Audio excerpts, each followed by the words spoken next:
জানি যে কিছুক্ষণ আগে আসামি রাষ্ট্রপক্ষের আইনজীবীরাও আদালতে আসেন এবং রামিসার পরিবারও সবাই রায় শোনার জন্য আদালতে আসেন।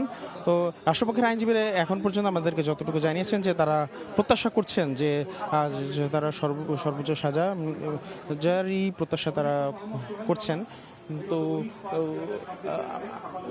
এখানে এখন পর্যন্ত এই মামলাতে যা কিছু পাওয়া গিয়েছে বিচারক সেই বিষয়গুলি এখন পড়ে শোনাচ্ছেন।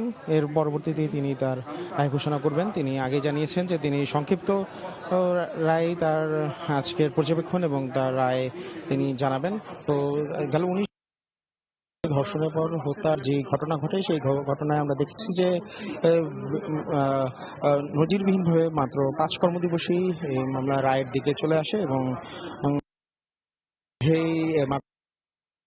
এই মামলার বিচার সাক্ষ্য গ্রহণেই সবার সাক্ষ্য সম্পন্ন হয়। তো এখন পর্যন্ত এই মামলার রায়ের বিষয় ছিল আমার কাছে সর্বশেষ।